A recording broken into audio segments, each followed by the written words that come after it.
Greetings historians, welcome to Lore of the Dragon. So, it's finally here, the Spyro Community Day. So for my project, I got a lot of suggestions as to what to do, thankfully. And I'm glad that each one of you could participate.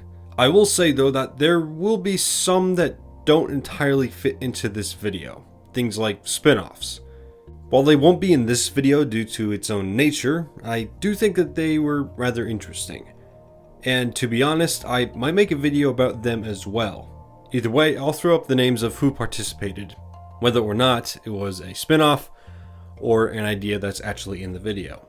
Anyhow, here are the names just to give an idea about who actually took part in this and how many people took a part in this. Thank you all for helping with this project. As your ideas come up, your name and those who had similar ideas will come up at the bottom of the screen.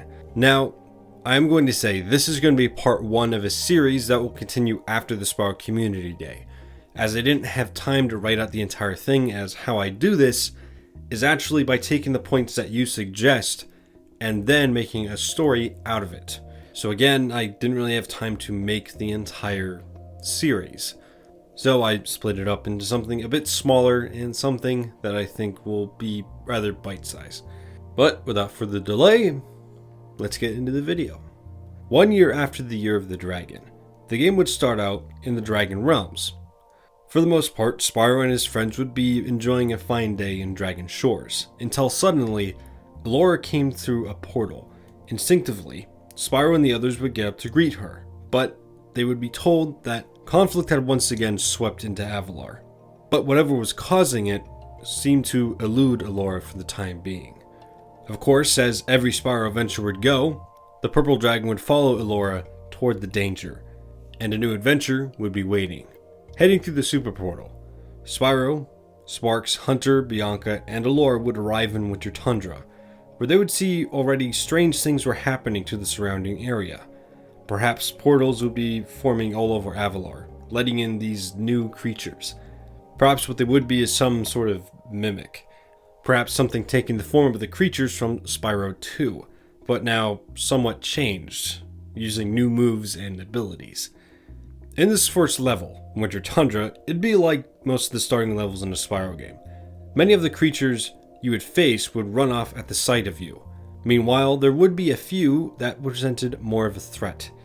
Simply put though, Spyro would easily dispose of these foes, sending them off with a flame and a black puff of smoke. During the first level, you'd be introduced to the abilities Spyro and Sparx now possess. With their previous adventures, Spyro and Sparx would keep what they learned and gained from the original 3 games, but as well, with Spyro being slightly older, the ability to have 2 hovers instead of 1 would be present. Sparx, on the other hand, would be able to stun enemies, or perhaps scare them enough to run away for a bit with the attacks he used during his mini-games in the 3rd game, acting to defend Spyro if need be. Before you moved on, you'd be told you would need to clear out the world of Winter Tundra, then perhaps move on to the rest of Avalar. But before Spyro would head out, the professor would mention placing power gates in different parts of these changed levels, and that by using them, you would more easily be able to deal with what came ahead. Then he'd go on to explain what abilities you would be given, perhaps a bit on how the gates worked, before being cut off by Elora, who just told Spyro to be careful ahead. Now, these first levels wouldn't be too hard. You'd fight off these enemies, they vanish, and like Spyro 2 before, you'd be able to charge up various power gates made by the professor to aid yourself in dispatching these enemies. These powers would include things we've seen in the original Spyro 2. Super Flame, Jump Boost, Supercharged Gates, perhaps even a new and improved version of what we call Poison. For those who don't know, Poison, or Plasma as people refer to it, is one of the abilities seen in the Ripto fight in the original Spyro 2. So, all would be going well, until out of nowhere, Spyro would be confronted with another one of these strange creatures, one that took the form of a boss defeated in Spyro 2, Crush. This would of course turn into the first boss fight of this game, and similar to the original fight, you'd have to make him slam the ground, and make him, well, start to crush himself. Unlike the original fight, this crush would start to change as you began to beat him, facing between that of crush and gulp, the blasters of Gulp being added to Crush later in the fight, perhaps in the second phase. For this, a mixed approach would have to be utilized, but eventually this mix would fall, leaving fog in its wake. With the boss gone, Winter Tundra would now be cleared. But this would leave Spyro and the others confused. Why exactly was Crush and Gulp now back in this strange form? Bianca thinks that perhaps Ripto could have returned and used the old forms of his minions to fight Spyro. Perhaps this was a new way of taking Avalar. Bianca would then continue saying that maybe Ripto's fate was the same as the sorceress, being able to live through falling in lava. Then it would be mentioned that perhaps there were some clues in the arena that Spyro fought Ripto in a year or so prior. So it would be mentioned that Spyro, Hunter, and Spark should head on into the arena, Hunter being nervous about even approaching the entrance, but they would do so. Now, this arena would be left in a worse state than it was in before. The lava now would be chewing through parts of the rock over the years so that it had been just left. As of the moment, the arena would be empty. At least it would seem. Around Spyro and Sparks, you could hear the shifting of rocks. Hunter might tell Spyro that he feels uneasy about the whole situation. That something didn't feel right, even if Ripto hadn't returned. But with the lava now receding from the pit, and it revealing a rather flat surface, with the odd piece of rubble here and there was a sizable crater formed where lava once covered, sparks of magic flickering from within, catching the attention of the three. Hunter insisted that Spyro should go give it a look. Spyro would roll his eyes and then glide down to the crater. As he approached it, something strange would happen. The sparks would get brighter and glow in abundance. Suddenly, a portal would open, and Spyro would be sucked in along with Sparks, and thrown into a very different land than that of Winter Tundra, and shrouded in the cover of night. What you might encounter here would be creatures of varying types, those native to this new land. This land in a strange way would be almost as magical as the Dragon Realms themselves, but of course distinct, tall trees forming a forest, the darkened sky only lit by moons and stars above shining down upon the land. Gems would be found here as collectibles, but for the time being, nothing more than nature before you would guide Spyro's path. But one thing was clear. Spyro needed to find out where he was, and most importantly, how he could get back to Avalar. In the distance would lie a volcano, magma slowly pouring out of its top, and down to the summit, separate lights would dot the side of the volcano. Perhaps lanterns of sorts. Later on during Spyro's trek, he'd again hear something following him.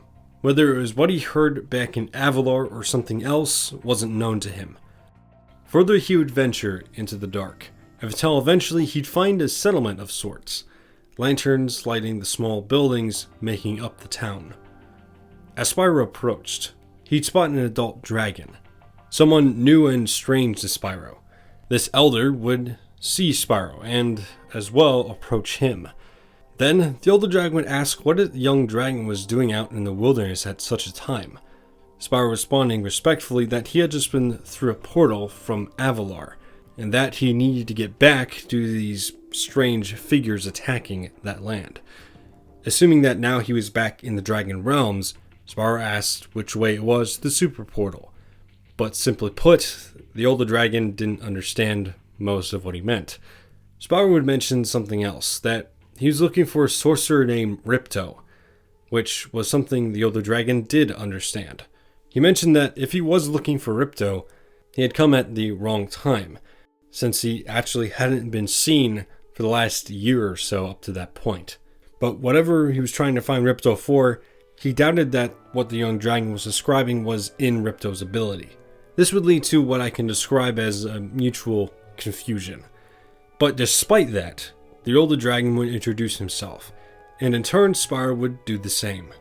The older dragon would introduce himself as a leader of one of 4 villages in this realm, each one representing an element.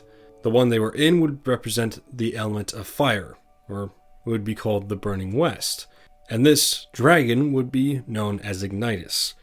He said that while he would try to find a way to get Spyro back to Avalar, he had mentioned that it might be in his best interest to explore the area a bit, perhaps find something that could help him on his quest.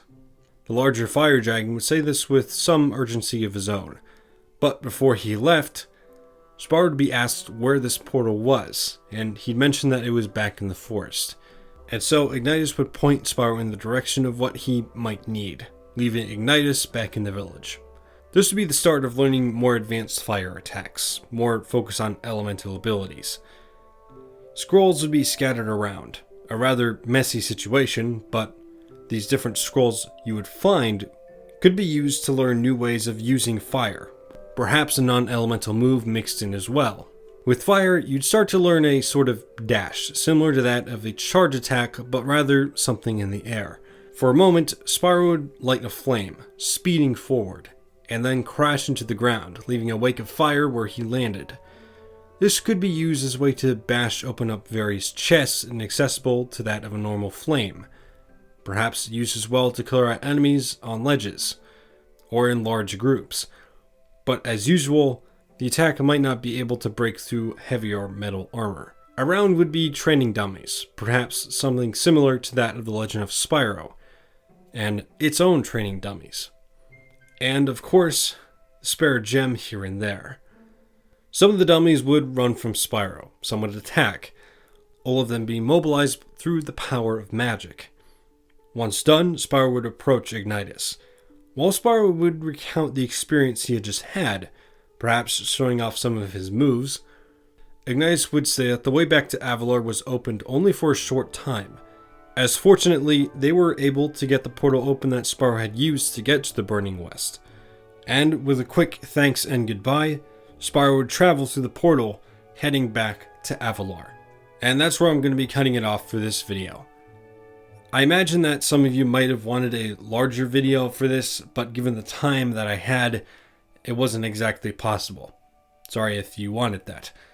But hopefully with this shorter type of script, I can get these parts out a little faster than that of my, Reignited Legends series.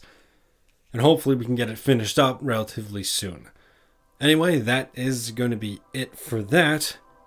If you guys want to stay updated on stuff regarding this series, you can follow me on my Twitter account, or rather you can stick around on my community page. Or if you just want to talk to people about the series or any lore related things, you can go join my Discord server. The link to the Twitter and the Discord will be down in the description below. But if you guys just want to stick around the channel, that's more than fine with me. But that's going to be it. I hope to see you all in the next lore or speculation video. Stay safe, historians.